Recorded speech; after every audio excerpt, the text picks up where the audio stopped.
था दिव्य पुरुष था दिव्य अंश था, काल भी मुझसे डरता।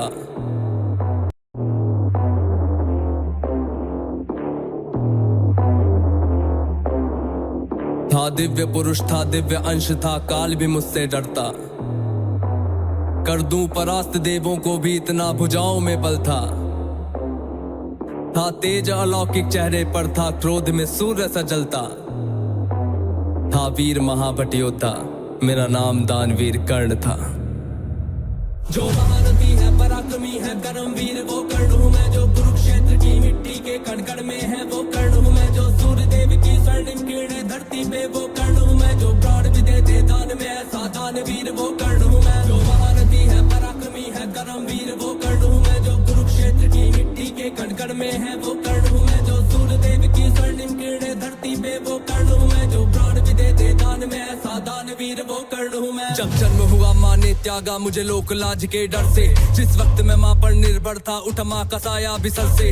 जो सोच कर हो पीड़ा मन में कुंती ने ऐसा काम किया, गंगा में बहाया था मुझको दिल से निकाला और घर से।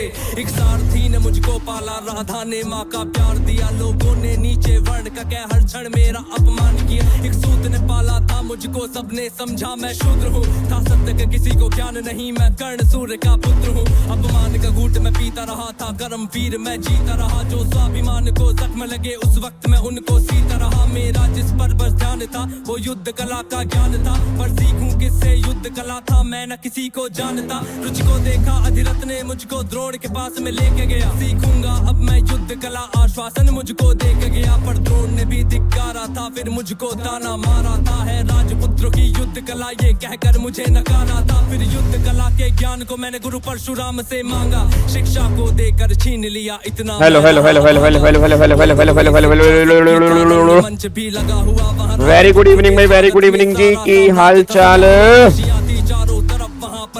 सारे बच्चे फटाफट से लाइक का बटन ठोक दो और इस वीडियो को हर बच्चे के साथ में शेयर कर दो, फटाफट से अपने अपने स्टेटस पे लगा दो। सारे बच्चे, सारे बच्चों के व्हाट्सएप स्टेटस पे लगी होनी चाहिए वीडियो।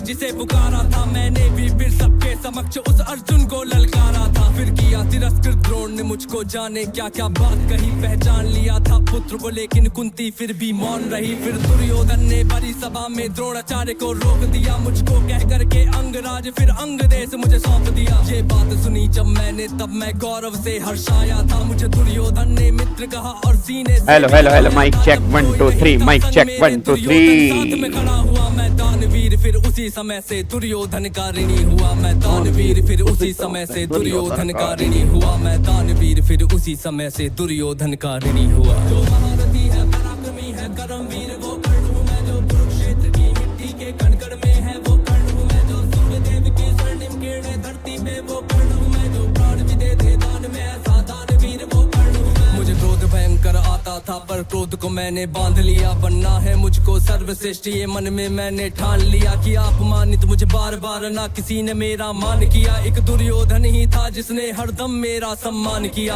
कौन हुआ है वीर स्वयं जिसने त्यागा अभिनंदन को, मेरा राजभोग परिवार सभी पर त्याग दिया हर बंधन को। कैसी लग रही है क्रक्स बुक? सूर्य देव ने फिर भी मैंने कैसी लग रही है क्रक्स बुक? त्यागा कवच कुंडल को, मित्र को वचन दिया था बातें बिल्कुल एप्लीकेशन पे अपलोड होगी। कुरुक्षेत्र में उतरा था। हाँ, कल वाली क्लास जीएसटी की वो यूट्यूब पे लाइव होगी, बट उसके बाद आपकी ड्राइव के ऊपर अपलोड हो जाएगी। कृष्ण बैठे थे रथ पर कर्ण से उसे बचाने को, रथ 20 हाथ पीछे हटता जब अर्जुन तीर चलाते थे, 2 हाथ पछाड़ा मैंने केशव मंद मंद मुस्काते थे। श्री कृष्ण की वावा को सुनकर अर्जुन कुछ शंका करते थे, मेरे उस रण कौशल की क्यों श्री कृष्ण प्रशंसा करते थे। पूछ लिया अर्जुन ने केशव से, मस्त लग रही है, मस्त। मैं कर्ण पे पड़ता हूँ। बस सारे बच्चे फटाफट से लाइक का बटन ठोक दो और हर बच्चे के साथ में शेयर कर दो इस वीडियो को। अहंकार जो अर्जुन को केशव ने उसको चूर किया, तीनों लोगों के स्वामी ने रथ पर लगाम को पकड़ा है, ध्वज में हनुमान जी बैठे हैं, अहिने पहियों को जकड़ा है। हे अर्जुन तुम ही बतलाओ इसमें क्या प्रश्न है शंका का, रथ एक हाथ भी पीछे हो तो कर्ण है पात्र प्रशंसा का। युद्ध भयंकर चालू था फिर मेरा मन यूं डोल गया, गुरु परशुराम का शाप मुझे मैं अपनी। वेरी गुड इवनिंग भाई, वेरी गुड इवनिंग, की हाल चाल। धरती ने पकड़ लिया, धरती के श्राप का फल था वो। चलो बहुत बढ़िया, बहुत बढ़िया जी। शस्त्रहीन होकर के जब मैं अपने good evening, good evening, good evening Pallavi, good evening Madhav, good evening Vansh, good evening Devansh, good evening Harsh, good evening Aradhana, good evening Rakhi, good evening Yakshu. Sir crux book आपने अपलोड कर दी, कर दी मेरे बच्चे, कर दी क्रक्स बुक अपलोड कर दी। और तुम्हारे गाबा सर ने अपलोड कर दी मेरे बच्चे। देखो, जा सिमरन जा, जी ले अपनी जिंदगी, जा सिमरन जा, जी ले अपनी जिंदगी। ठीक है जी, ये बुक मैंने अपलोड कर दी है, आप ना इसमें से पढ़ो और पूरी कोशिश की है इसको बहुत बढ़िया बनाने की। बाकी अगर आपको फिर भी इस बुक में कोई दिक्कत लगती है, आप मुझे पर्सनल व्हाट्सएप कर सकते हैं। अगर कहीं भी कोई टाइपिंग एरर होगा उसको बिल्कुल सही किया जाएगा। ठीक है, आपके सजेशंस मोस्ट वेलकम है। कहीं पर भी आपको सजेशंस देने हैं वो आप बिल्कुल दे सकते हैं। मतलब 34 पेज के अंदर, 34 पेजेस के अंदर पूरा का पूरा इनकम टैक्स इसमें कवर करने की कोशिश की है। ठीक है ना, तो आई थिंक आप देखो, मैं अपनी तरफ से अब सब कुछ दे चुका हूं तुम्हें इनकम टैक्स की 2 डिटेल बुक भी मैंने दे दी है, जीएसटी की दोनों डिटेल बुक भी मैंने दे दी है, और जीएसटी और इनकम टैक्स के क्वेश्चन बैंक भी तुम्हारे पास आ चुके हैं। और इवन जो रिवीजन नोट्स हैं वो भी मैं चैप्टर वाइज अपलोड करता जा रहा हूं, और दोनों की क्रक्स बुक भी अब तुम्हारे पास आ चुकी है। बस अब एक तो एक ही है कि मैं तुम्हारे साथ चलूं, मेरे को पकड़ के लेके चलो और तुम्हारा पेपर दे दूं, बस वो पॉसिबल नहीं है। ठीक है ना, अब पेपर देने के लिए तुम बढ़ो और पेपर दे के आओ और बढ़िया बढ़िया नंबर लेके आना, बस ये पर ध्यान दो जी। ठीक है ना, अब तुमने नाम रोशन करना है, मेरा नहीं, मेरा तो बाद में, पहले अपने पेरेंट्स का नाम रोशन करना है जो उम्मीद करते हैं आपसे कि नहीं हमारा बच्चा पढ़ रहा है। बस जिस दिन उनका नाम रोशन करोगे ना, मेरे को ये लगेगा मेरी जिंदगी सफल हो गई। ठीक है, चलो अब एक बार सारे बच्चे फटाफट से आ जाओ जी। अब हमें कैपिटल गेन के क्वेश्चन करने हैं। कल हमारी क्लास नहीं हो पाई थी किसी रीजन की वजह से, बट आज हम कैपिटल गेन के क्वेश्चन करेंगे और आज वाली पूरी क्लास हमारी कैपिटल गेन के ऊपर डिवोटेड होगी। अच्छा, लास्ट क्लास में ना कैपिटल गेन में एक क्वेश्चन हम कर रहे थे कैपिटल गेन का, उसके अंदर एक पॉइंट जैसे क्लास खत्म हुई उस क्वेश्चन के अंदर फिर मैंने ध्यान दिया कि जो उसने प्रॉपर्टी के अंदर पैसा लगाया था वो रिटर्न फाइल करने की ड्यू डेट या उसके बाद लगाया था। और सेक्शन 54 में क्या लिखा होता है, सेक्शन 54 में लिखा है कि अगर आपको पैसा इन्वेस्ट करना है वो रिटर्न फाइल करने की ड्यू डेट या उससे पहले करना है, और अगर उससे पहले नहीं कर सकते तो तुम्हें कैपिटल गेन अकाउंट स्कीम के अंदर पैसा वो डिपॉजिट करवाना पड़ता है। अब उस पूरे क्वेश्चन में कहीं पर भी कैपिटल गेन अकाउंट स्कीम के बारे में कहा नहीं था, इसलिए वहां पे एग्जम्पशन नहीं मिली थी। ठीक है जी, उसको मैंने कमेंट बॉक्स में डाला भी था, कि वहां पर अगर आप डेट चेक करोगे आई थिंक वो 28 सितंबर थी और रिटर्न फाइल करने की डेट जो है वो 31 जुलाई है। तो उसके बाद उसने इन्वेस्टमेंट की थी, इसलिए वहां पे कैपिटल गेन की जो एग्जम्पशन थी वहां पे 0 थी, और इसीलिए वो पूरा का पूरा कैपिटल गेन जो था वो टैक्सेबल था जी। ठीक है, चलो अब एक बार सारे बच्चे फटाफट से आ जाओ। सर इसकी हार्ड कॉपी नहीं मिलेगी, इसकी हार्ड कॉपी जब मैं प्रिंट कराऊंगा तो आपको बता दूंगा, बट अभी मैंने इसका पीडीएफ दे दिया है, आप अपने आप इसको प्रिंट करवा सकते हो, कोई भी दिक्कत वाली बात नहीं है। ठीक है, कितने बजे तक क्लास चलेगी वो मुझे नहीं पता, हमें कैपिटल गेन के कई सारे इंपॉर्टेंट क्वेश्चन करने, चुप करके यहाँ पे बैठे रहो। ठीक है ना, टेंशन की बात नहीं है कितने बजे तक क्लास चलेगी। ठीक है, चलो अब एक बार सारे के सारे बच्चे फटाफट से आ जाओ। हेलो भाई साहब, ओए ओए इधर देखो ध्यान से।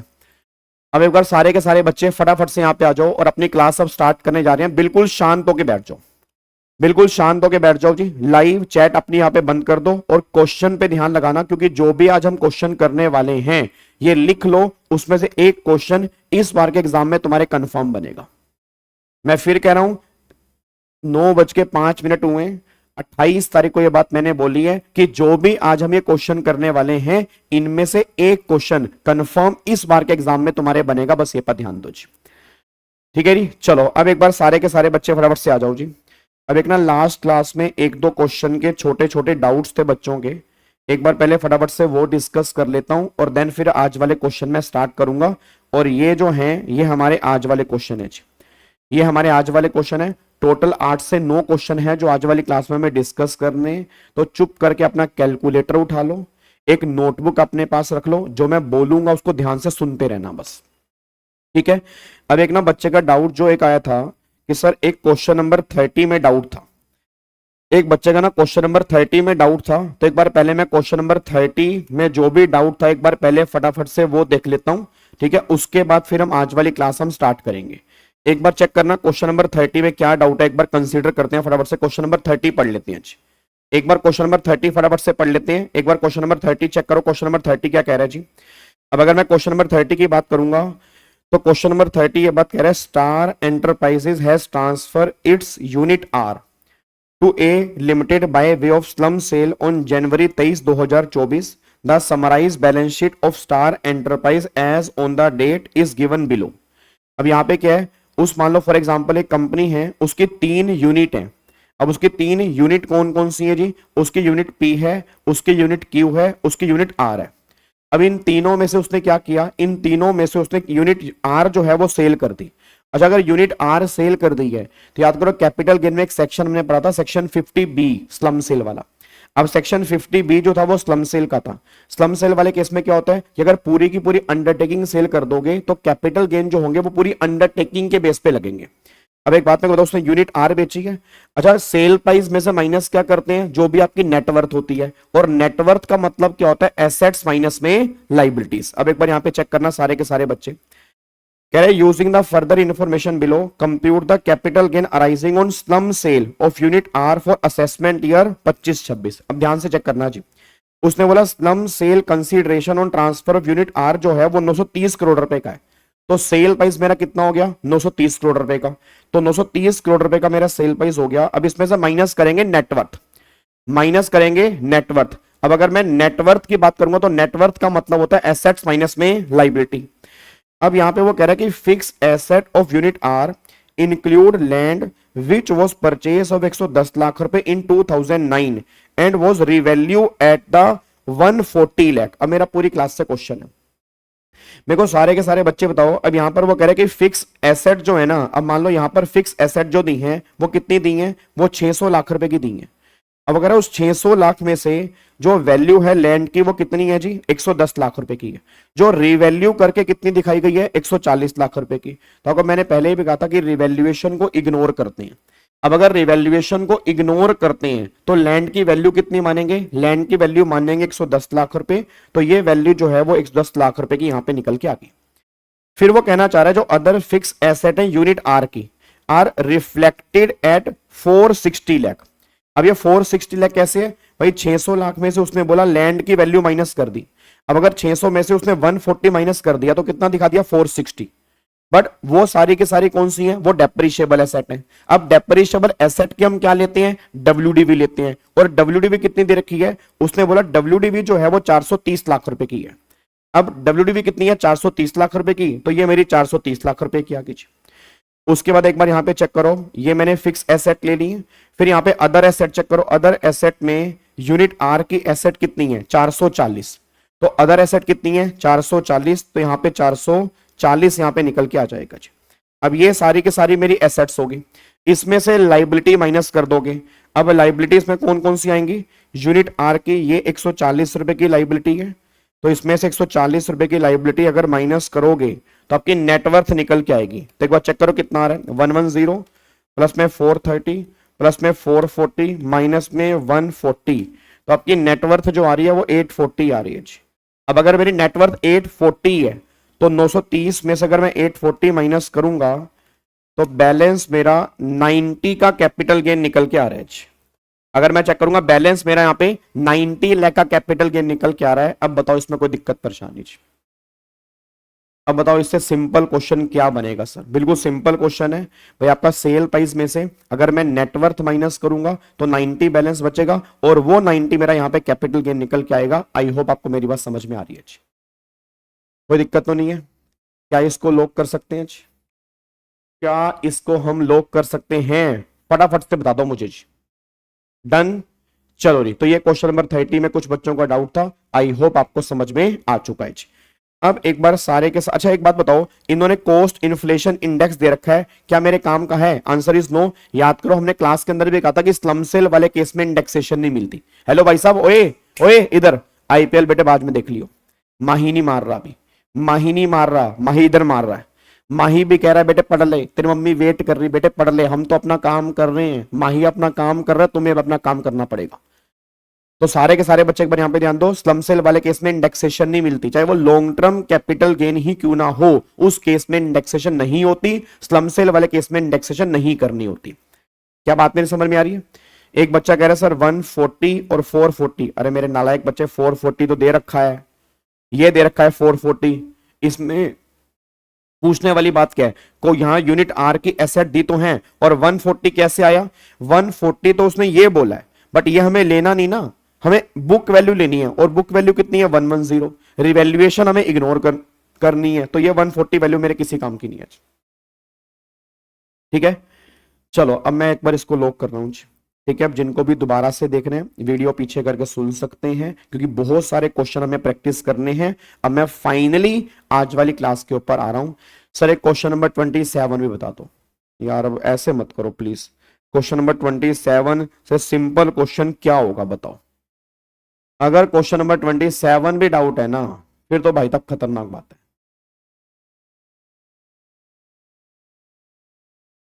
मनीषा मैंने क्वेश्चन नंबर 30 बताया अभी, आप लेट आए होंगे। अब जो बच्चे लेट आए हैं ना, मैं बता दूं क्वेश्चन नंबर 30 ही मैंने बताया अभी, और 30 अगर समझना है तो मैं बता दूं, मैंने आपको पहले भी कहा था इसके अंदर मैं प्रोविजन नहीं कराऊंगा, मैं प्रोविजन फिर भी समझा रहा हूं। ठीक है ना, आपको मैंने पहले भी कहा था अगर प्रोविजन समझने है तो रिवीजन क्लास देखो, आप इसको रिवीजन प्लस क्वेश्चन की क्लास मत बनाओ, क्योंकि फिर दो दो रिवीजन स्टार्ट हो जाएंगी। एक तो सुबह रिवीजन चल रही है, उसमें भी क्वेश्चन हो रहे हैं, फिर ये भी रिवीजन प्लस क्वेश्चन होगी, फिर फायदा क्या होगा।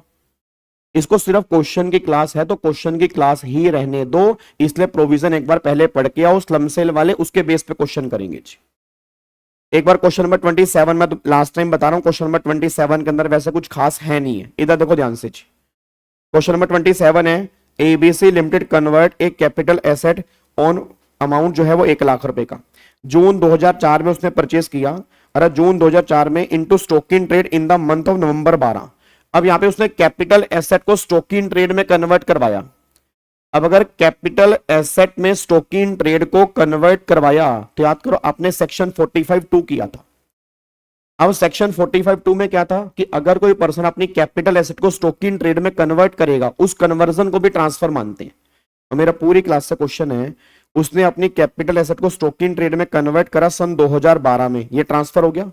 और फिर मैंने कहा था जिस दिन कन्वर्ट किया उस दिन की फेयर मार्केट वैल्यू जो होगी वो कैपिटल गेन का सेल प्राइस बनती है। भाई जिस दिन कन्वर्ट किया उस दिन की फेयर मार्केट वैल्यू जो है वो कैपिटल गेन का सेल प्राइस बनती है। तो एक बात मेरे को बताओ, जिस दिन कन्वर्ट किया उसकी एफएमबी कितनी है, 2.5 लाख रुपए, ये 2.5 लाख रुपए सेल प्राइस बन जाएगी। अब ये 2.5 लाख रुपए मेरा सेल प्राइस है, कॉस्ट मेरी कितनी है 1,00,000 रुपए, इंडेक्स रेट तुम्हें नीचे दिए हुए हैं तो आईक्वा निकाल लो। फिर कैपिटल गेन टैक्सेबल कब होगा, जिस दिन स्टॉक इन ट्रेड बेचेंगे। अब स्टॉक इन ट्रेड उसने कितने का बेचा, 3.5 लाख का बेचा। अब 3.5 लाख में से अगर मैं 2.5 लाख माइनस करूंगा तो 1,00,000 रुपए की तो पीजीपी की इनकम आ गई। भाई सिंपल सी बात है, ये 3.5 लाख रुपए सेल प्राइस किसका है, स्टॉक इन ट्रेड का। स्टॉक इन ट्रेड की कॉस्ट क्या बनेगी, जो फेयर मार्केट वैल्यू होगी वो उसकी कॉस्ट बन जाएगी। तो 3.5 लाख में से 2.5 लाख माइनस किया, 1,00,000 रुपए बिजनेस की इनकम आ गई। अब कैपिटल गेन कैसे निकालोगे, जो फेयर मार्केट वैल्यू है वो कैपिटल गेन के लिए सेल प्राइस है, तो 2.5 लाख रुपए ये सेल प्राइस है। अब 1,00,000 रुपए डिवाइड बाय 4/5 का रेट 113, और ट्रांसफर कब बना, ट्रांसफर बना 12/13 में, तो मल्टीप्लाई करोगे 200, तो आई को कितनी आ गई 1,00,000 डिवाइड बाय 113 मल्टीप्लाई 200, तो आई को आ रही है 176,991। इसमें से अगर आप 2,50,000 माइनस करोगे तो आई थिंक 73,008 रुपए का कैपिटल गेन आ रहा है। मतलब 73,010 रुपए का जो है वो कैपिटल गेन निकल के आ रहा है, इस तरह से यहां पे आएगा जी। तो ये हमारा कैपिटल गेन निकल के आएगा 73,010 रुपए का जो है वो हमारा कैपिटल गेन यहां पे निकल के आ रहा है जी। ठीक है जी, डन, इसको लॉक कर दें, पक्का पक्का। अब मैं आगे बढ़ रहा हूं जी, अब जो मुझे आज वाले क्वेश्चन करवाने हैं मैं उस पर आ रहा हूं जी, ठीक है ना, क्योंकि वो क्वेश्चन इंपॉर्टेंट है। क्वेश्चन सारे इंपॉर्टेंट है, बट जो मुझे आज वाले करवाने हैं वो टारगेट हमें कंप्लीट करना है। अब यहाँ पे सारे बच्चे आ जाओ जी, इधर देखो ध्यान से, अब सारे के सारे बच्चे ना बिल्कुल सीधो के बैठ जाओ। हेलो भाई साहब, ओए बिल्कुल सीधो सीधो के बैठ, सीधो के बैठ, और ये मैच बंद कर। दिमाग खराब कर रखा है तुमने यार। भाई मेरी भी फैमिली बैठी है, उसको मैं उस कमरे में बिठा के यहाँ पे क्लास ले रहा हूँ भाई। हमारे लिए भी मैच है, हमारे भी आईपीएल चल रहे हैं, मैं सीए बन चुका हूँ, वो देखो डिग्री सामने लगी पड़ी है मेरे, तुम्हारे अलग ही सपने हैं। चलो जी इधर देखो ध्यान से, अब एक बार इस क्वेश्चन के ऊपर आओ। ये रहा क्वेश्चन नंबर 4 का ए पार्ट हम यहां पे पढ़ने जा रहे हैं। ठीक है ना, क्वेश्चन नंबर 4 का ए पार्ट हम यहां पे पढ़ने जा रहे हैं। अब सारे के सारे बच्चे क्वेश्चन बहुत ध्यान से पढ़ेंगे। वो क्वेश्चन क्या है, कह रहे जी डिटरमाइन द कैपिटल गेन और loss on transfer of listed equity share. Transfer of listed equity share STD paid both at the time of acquisition and transfer of shares.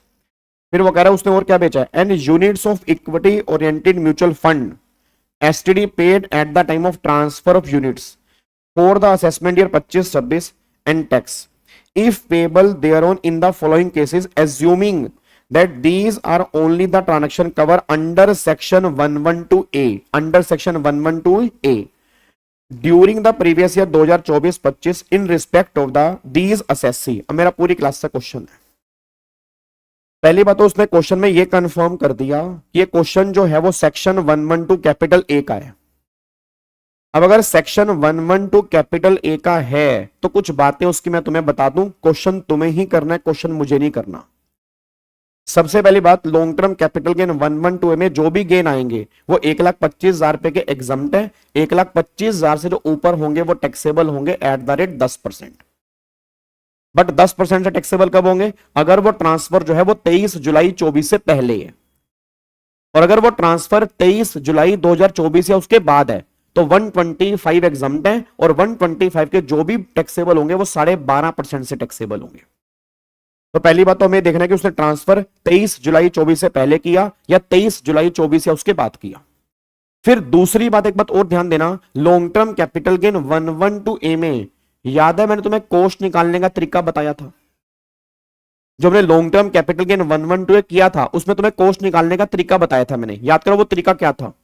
112 capital A में coast निकालने का तरीका क्या था, क्योंकि यहां पे इंडेक्सेशन नहीं मिलता, यहां पे इंडेक्सेशन नहीं मिलता, तो इस केस में कोस्ट निकालने का तरीका क्या होता है, इस केस में कोस्ट निकालने का तरीका था higher of A and B.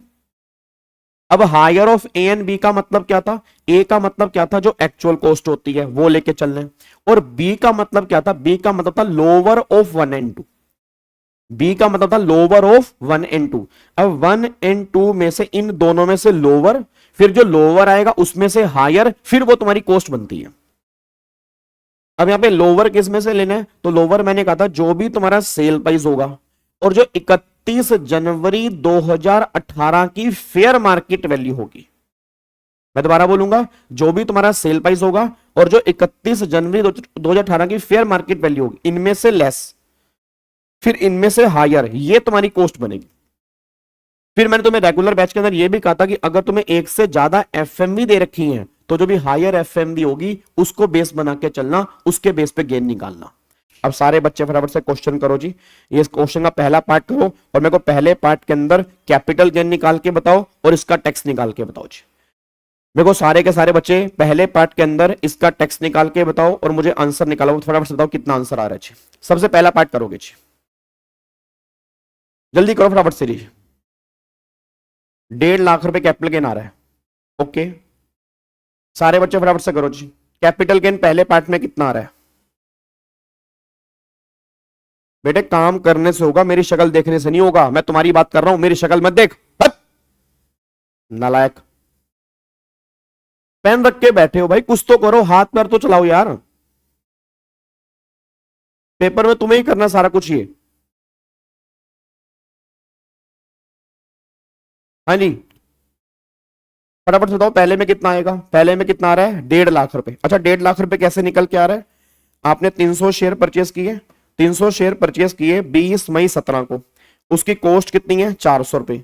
उसने सारे शेयर बेचे 31 मई 24 को। अब अगर 31 मई 24 को बेचे तो 23 जुलाई 24 से पहले बेचे, कितने के बेचे 1200 के बेचे। अब मेरा पूरी क्लास का क्वेश्चन है, सेल प्राइस तो 1200 है, तो अगर सेल प्राइस 1200 है तो यहाँ पे 300 शेयर हैं, तो भगवान झूठ ना बुलवाए, 300 मल्टीप्लाई 1200 तो 1200 तो 3,60,000 पे सेल प्राइस हो गया। फिर यहाँ पे कॉस्ट कितनी होगी, अब कॉस्ट होगी सेल प्राइस कितना है 1200। 31 जनवरी की एफएमई हायर वाली कौन सी है 700। 700 और 1200 में से लेस क्या हो गया 700। फिर 700 और 400 में से हायर क्या हो गया 700, तो कॉस्ट बनेगी 700। तो अगर कॉस्ट यहां पर 700 बनेगी, मल्टीप्लाई 300 शेयर है, तो 2,10,000 रुपए की मेरी कॉस्ट बन गई। अब अगर 2,10,000 रुपए की मेरी कॉस्ट बन गई तो कैपिटल गेन मेरा आ गया 1.5 लाख रुपए। अब 1,25,000 जो है, मैं दोबारा बोलूंगा 1,25,000 जो है वो एग्जम्प्ट है। अब इसमें से 1,25,000 तो एग्जम्प्ट है, फिर बैलेंस कितना बच गया 25,000। बैलेंस कितना बच गया 25,000। अब तुमने यहां पे गलती कर दी, सॉरी 2,500 जी, हाँ 25,000। अब तुमने यहां पे गलती कर दी। मेरा पूरी क्लास से क्वेश्चन है, मेरे बाबूजी, हेलो, ओए भाई साहब, ओए चिंटू, एक बात बता, 25,000 रुपए की रिबेट कौन देगा? लटका है मेरा, लटका है, कहां पे है वो? मैं डंडा लाया था आज, कहां है? हाँ जी, 25,000 रुपए की रिबेट कौन देगा? इनकम 7 लाख रुपए तक है, क्या 25,000 रुपए की रिबेट मिलेगी? नहीं मिलेगी, नहीं मिलेगी। 112A में से कोई रिबेट नहीं मिलती।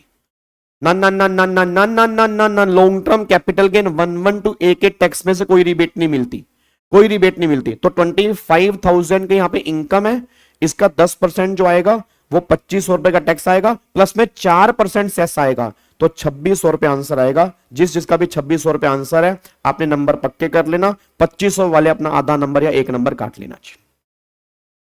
2,500 वाले अपना आधा नंबर या एक नंबर यहां से काट के चलना, बस ये पर ध्यान दो जी। क्या आपको बात मेरी समझ में आ रही है जी? क्या आपको बात मेरी समझ में आ रही है? सारे बच्चे फटाफट से मुझे बता दो, क्या आपको बात मेरी समझ में आ रही है? पक्का पक्का, कोई दिक्कत वाली बात तो नहीं है जी? कोई दिक्कत वाली बात तो नहीं है? अच्छा, अब एक पॉइंट और ध्यान देना। अब इसमें एक पॉइंट और बता दूं, मेरा पूरी क्लास का क्वेश्चन है, बैलेंस एग्जम्पशन लिमिट का क्या होगा जी? बैलेंस एग्जम्पशन लिमिट का क्या होगा? याद है वो बैलेंस एग्जम्पशन लिमिट जो हम यूज करते हैं, अनएग्जॉस्टेड एग्जम्पशन लिमिट जो हम यूज करते हैं, उसका ट्रीटमेंट क्या करेंगे? जो हमारी अनएग्जॉस्टेड एग्जम्पशन लिमिट होती है उसका ट्रीटमेंट हम क्या करेंगे? फटाफट से बताओ जी। बच्चा कह रहे हैं नहीं मिलेगी, क्यों नहीं मिलेगी जी? रीजन बोलो, क्यों नहीं मिलेगी?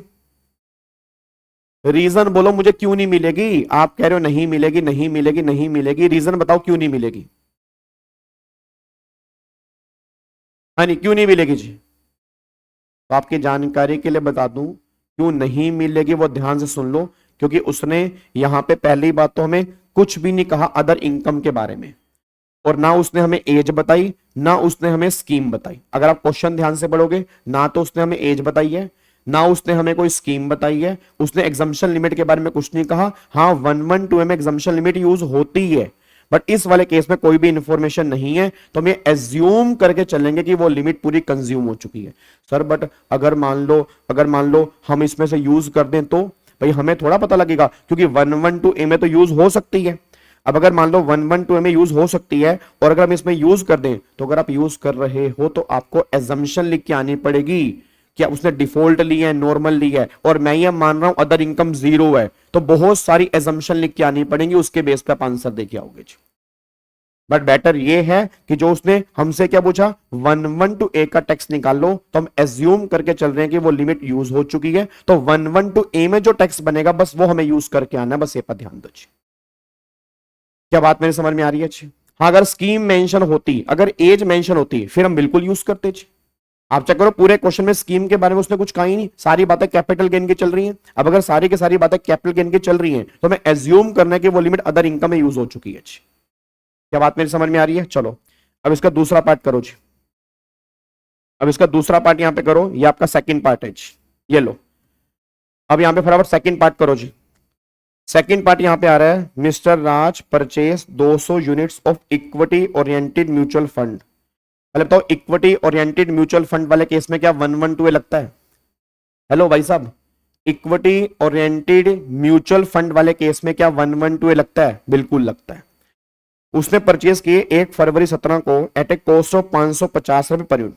The unit were not listed at the time of purchase. अच्छा, परचेस के टाइम पर लिस्टेड नहीं थे, क्या कोई दिक्कत है? परचेस के टाइम पर लिस्टेड नहीं थे, क्या कोई दिक्कत है? कोई दिक्कत नहीं है। इक्विटी शेयर वाले केस में दोनों टाइम पर लिस्टेड होना जरूरी है, क्योंकि वहां पे एसटीडी पे करना है। बट याद करो, मैंने कहा था units of equity oriented fund या यूनिट्स ऑफ बिजनेस ट्रस्ट, इन दोनों केस में सेल पर एसटीडी पे करना जरूरी है। तो अगर मान लो वो स्टार्टिंग में अनलिस्टेड थे और अगर बाद में लिस्टेड हो जाते हैं, तो 112 है तो भी एप्लीकेबल हो जाएगा।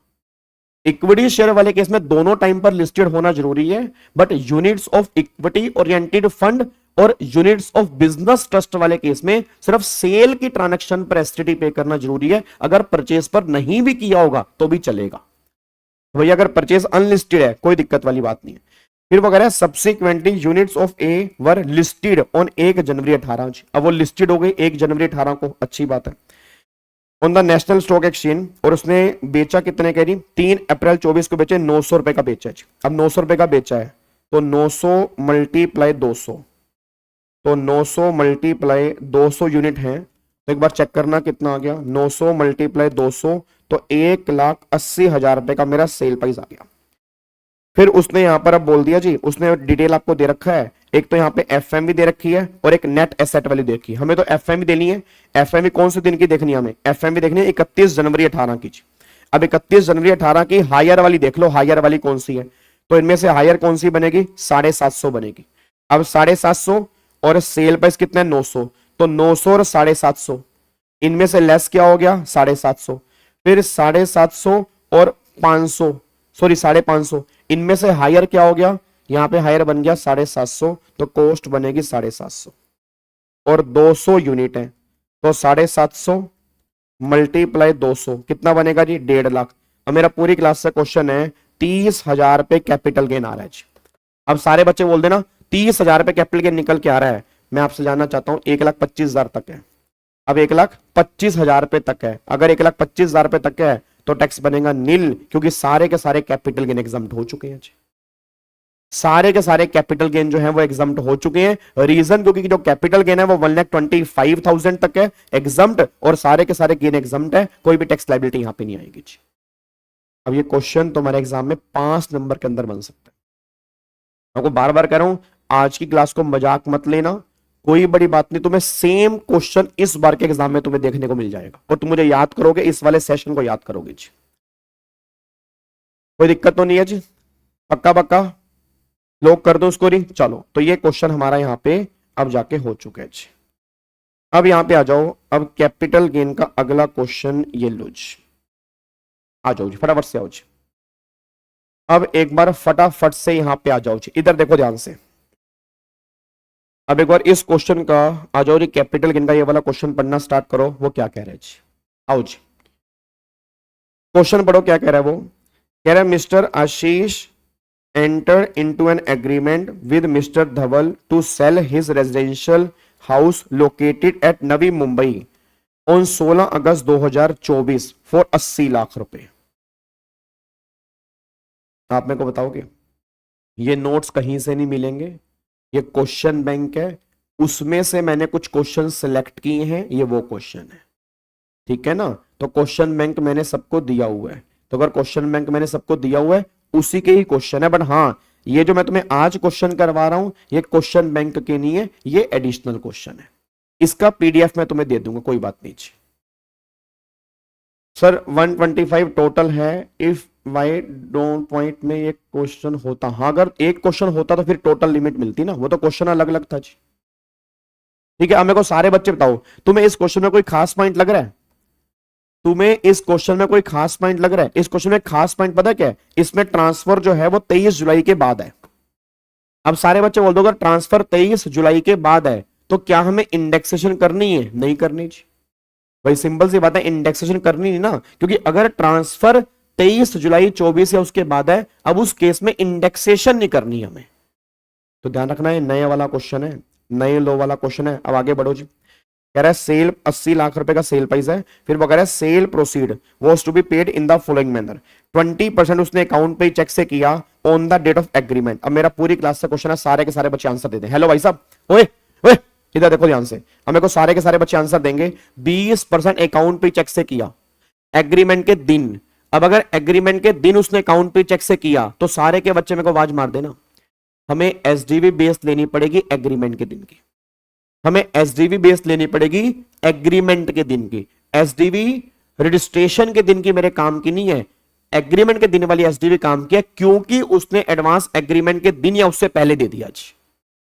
बात समझ में आ रही है। अब आगे देखो जी, mister Dhaval hand over the possession जो है प्रॉपर्टी का 15 दिसंबर 24 को, तो ट्रांसफर मानेंगे यहाँ पे। अब ट्रांसफर जो है 23 जुलाई 2024 या उसके बाद है, तो नए लो वाला क्वेश्चन है। पोजेशन ये रही, तो पोजेशन को हम मानेंगे ट्रांसफर। अच्छा, अगर मान लो पोजेशन के बारे में कुछ ना कह रखा था, फिर हम मानते किसको? रजिस्ट्रेशन को मानते। अगर उसके बारे में कुछ ना कह रखा होता, फिर जिस दिन सेल किया फिर उस दिन को ट्रांसफर मानते। बट उसने बोल दिया पोजेशन, तो पोजेशन ट्रांसफर है। ट्रांसफर कहां पर है? 15 दिसंबर को है, 23 जुलाई 24 है उसके बाद है, तो नया लो एप्लीकेबल होगा, पुराना लो एप्लीकेबल नहीं होगा। अब आगे देखो जी, रजिस्ट्रेशन जो कंप्लीट हुआ वो कंप्लीट हुआ 14 जनवरी 25 को, और उसने सेल प्रोसीड पिक किया।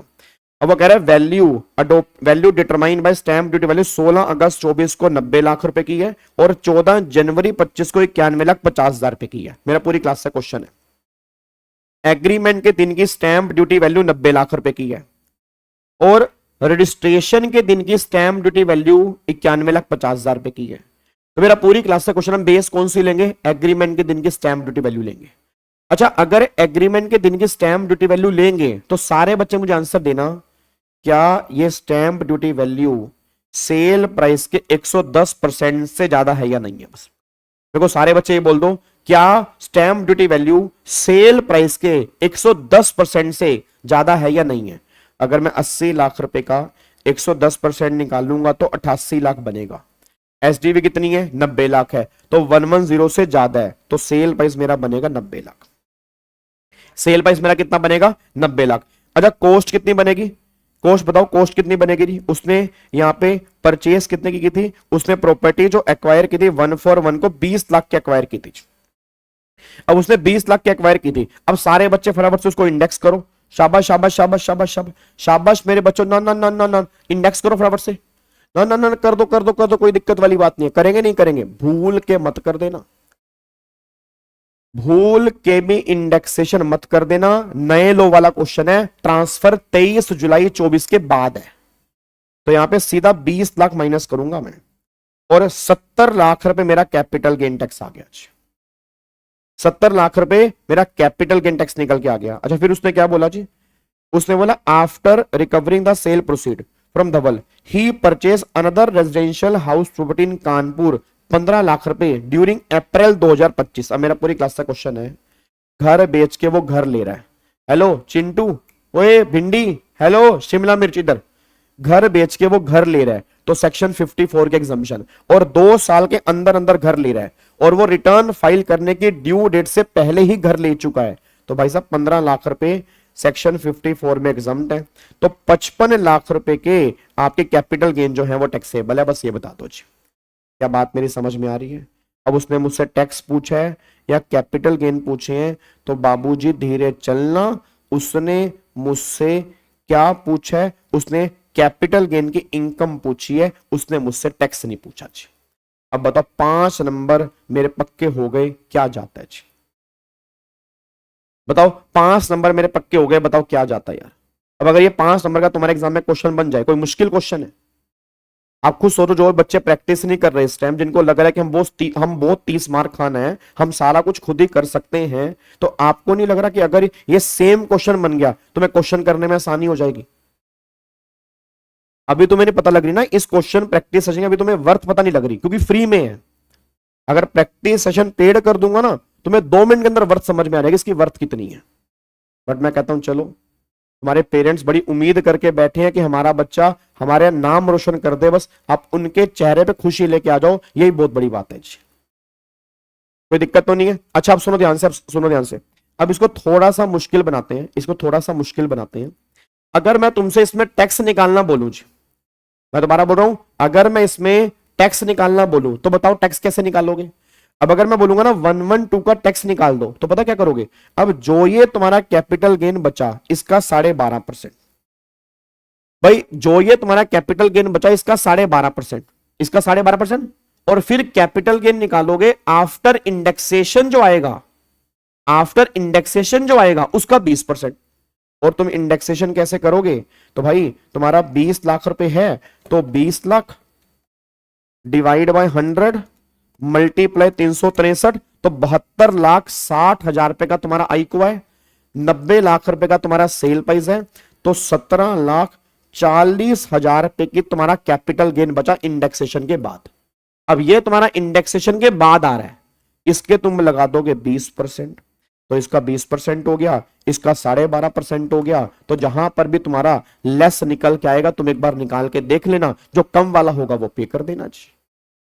अगर वो इसमें टैक्स मुझसे पूछ लेता तो कोई दिक्कत वाली बात थोड़ा थी, हम टैक्स निकाल देते। सर गाबा सर एक बार टैक्स निकाल के दिखा दो, गाबा सर प्लीज प्लीज भगवान का वास्ता है एक बार टैक्स निकाल के बता दो। निकाल देता हूं जी। अब अगर इसमें हमें टैक्स निकालना है, आओ टैक्स निकालते हैं। तो हमारा कैपिटल गेन कितना आ रहा है? हमारा कैपिटल गेन जो आ रहा है वो 55 लाख रुपए आ रहा है। हमारा कैपिटल गेन जो कितना आ रहा है वो 55 लाख रुपए आ रहा है ना। तो 55 लाख रुपए हमारा है बिफोर इंडेक्सेशन, मतलब इंडेक्सेशन के बिना आ रहा है। तो 55 लाख रुपए अगर मैं यहां पे कैलकुलेट करूंगा, 55 लाख रुपए का 12.5% कितना टैक्स आएगा जी? तो 55 लाख रुपए का 12.5% यहां पे आएगा 6,87,500। ठीक है, ये मेरा टैक्स यहां पे निकल के आएगा। अच्छा, अगर मैं आफ्टर इंडेक्सेशन निकालता हूं तो 90 लाख मेरा सेल प्राइस बना। आई कुआ मेरी कितनी आएगी? 20 लाख डिवाइड बाय 100 मल्टीप्लाई 363। तो 20 लाख डिवाइड बाय 100 मल्टीप्लाई 363, तो ये हो गया 72,60,000। तो 72,60,000 में से 90 लाख हटाएंगे तो 17,40,000, उसका 20%। तो 17,40,000 का 20 कितना बनेगा? 3,48,000। अब बताओ ये वाला कम आ रहा है, इसमें 4% तुम यहां पे सेस जोड़ दोगे तो 3,61,920 रुपए इसका टैक्स निकल के आएगा जी। ये आंसर निकल के आएगा। क्या बात मेरी समझ में आ रही है? एक बच्चा फिर वही बात कर रहा है कि सर वो एग्जम्पशन लिमिट यूज होगी या नहीं होगी। मैं अगेन कह रहा हूं इस क्वेश्चन में उसके बारे में उसने कुछ नहीं कहा, ठीक है ना।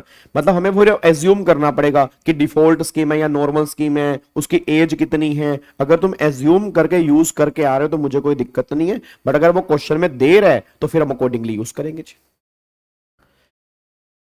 सरचार्ज कहां से लगेगा? सरचार्ज भी है क्या? कितना कैपिटल गेन आया है? पैसा वो पै गया स्यापा भाई साहब, 55 लाख रुपए के गेन है। हेलो ओए, भूल गए सरचार्ज? हैं? सरचार्ज भूल गए? 3,48,000 में 10% भाई मेरे सरचार्ज भी लगेगा। छोटी बच्ची हो क्या? कैसी बात करती हो? 3,48,000, हाँ जी 3,48,000 में 10% यहां पे सरचार्ज एप्लीकेबल होगा। तो 3,48,000 का 10% कितना आएगा? 382,800 प्लस में 4% सेस करोगे तो 3,98,110 रुपए आ रहा है जी। ये आ रहा है जी। 15 लाख बता दो भाई, 15 लाख किसमें से माइनस करेंगे? 15 लाख माइनस नहीं किए क्या? अरे नालायक यार भाई साहब, तुम वैसे एक बात है मैंने देख लिया, तुम्हारा काम माड़ा है भाई। दोबारा से देखो यहाँ पे, तुम्हारी लाइव चैट देखना मतलब अपने पैर पे कुल्हाड़ी मार के खुद टैक्स भूलने वाली बात है, कसम लगे माता रानी की। अब जब तक मैं आंसर खुद नहीं करूंगा, तुम्हारी लाइव चैट देख लूंगा तो मैं पापी इंसान बन जाऊंगा। कितना कैपिटल गेन था? 1740। 1740 में से 15 लाख रुपए की वो एग्जम्पशन मिलेगी जो उसने घर लिया। कितने का? 15 का लिया ना, तो 2,40,000 उसका 20%। तो 2,40,000 रुपए का 20%, 48,000। 48,000 रुपए। अब इसमें से लेस बनेगा 48,000, इसमें 10% सरचार्ज लगेगा 52,800 प्लस में 4% सेस 54910। ये आंसर आएगा जी।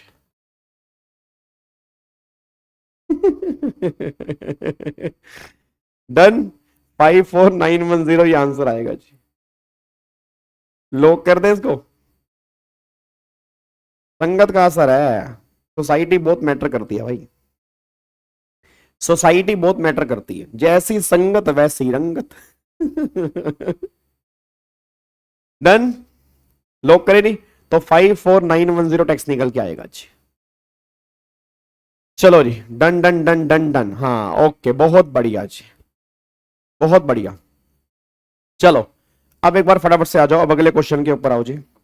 अब यहाँ पे आओ, अब क्या इसमें आप टैक्स, अगर वो टैक्स निकालने को बोल देगा जी, अगर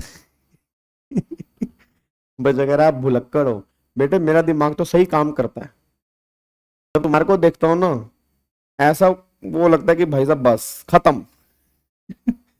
ठीक है, चलो अब एक बार सारे के सारे बच्चे फटाफट से आ जाओ जी। अब अगला क्वेश्चन करो भाई साहब, इतना बड़ा क्वेश्चन तो नहीं तुमसे हो पाएगा, इतना बड़ा क्वेश्चन मेरे को तो नहीं लग रहा तुमसे हो पाएगा, हो पाएगा?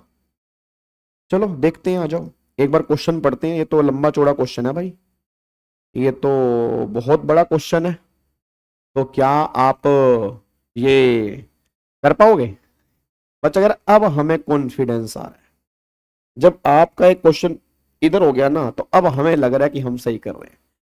चलो, सरचार्ज क्यों लगा संगीता? क्योंकि कैपिटल गेन 55 लाख का है ना। अब कैपिटल गेन अगर 55 लाख का है तो 50 लाख से ऊपर है तो 10% सरचार्ज भी तो लगेगा। चलो अब एक बार क्वेश्चन ध्यान से पढ़ते हैं जी, एक बार आप क्वेश्चन ध्यान से पढ़ते हैं, सारे के सारे बच्चे क्वेश्चन ध्यान से पढ़ेंगे। कह रहे मिस्टर राजा एक इंडियन सिटीजन है जिसकी एज 61 साल की है, जिसकी एज 61 साल की है। इंडेक्सेशन के बाद तो इनकम 1740 बन रही है, तो अरे मेरे नालायक बच्चे, टोटल इनकम है तो 55 लाख जुड़ेगा ना। ये तो टैक्स निकालने के लिए तुमने निकाला है, तुम्हारी टोटल इनकम है तो 55 लाख ही आएगा ना। कोई टोटल इनकम 1740 थोड़ा बन गई। याद करो रिवीजन, वो अमेंडमेंट क्लास और रेगुलर बैच, मैंने उस टाइम कहा भी था कि टोटल इनकम में तुम्हारा विदाउट इंडेक्सेशन वाला जुड़ेगा।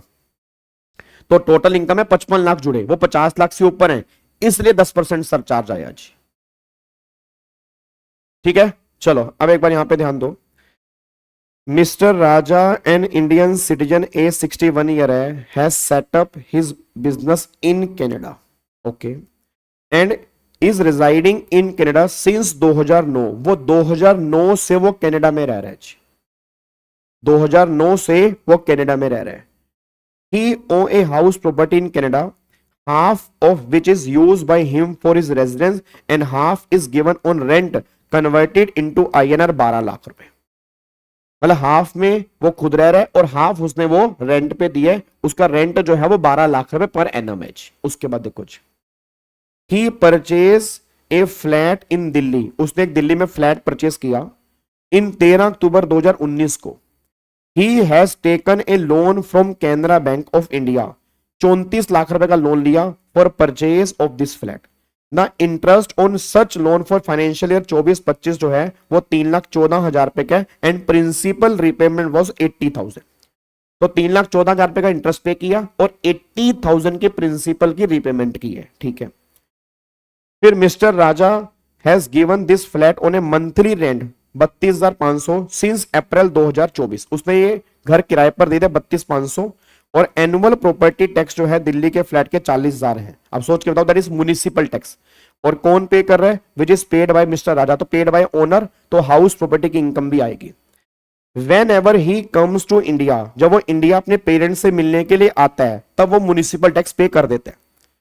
Mister Raja visit India for 124 days during the previous year 24-25।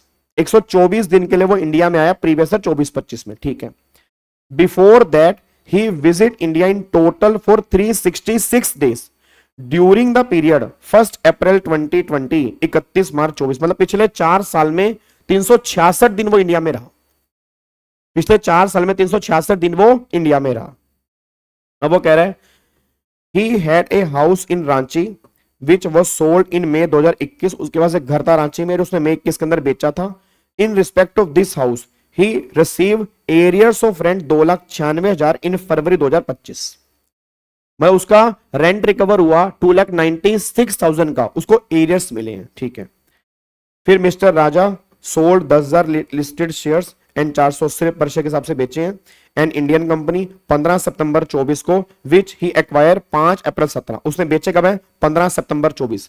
तो 15 सितंबर 24 को बेचे, मतलब 23 जुलाई 2024 के बाद बेचे। अब अगर 23 जुलाई 24 है उसके बाद बेचे तो इंडेक्सेशन नहीं लगेगा, और वैसे भी लिस्टेड शेयर वाले केस में तो वैसे भी इंडेक्सेशन नहीं था।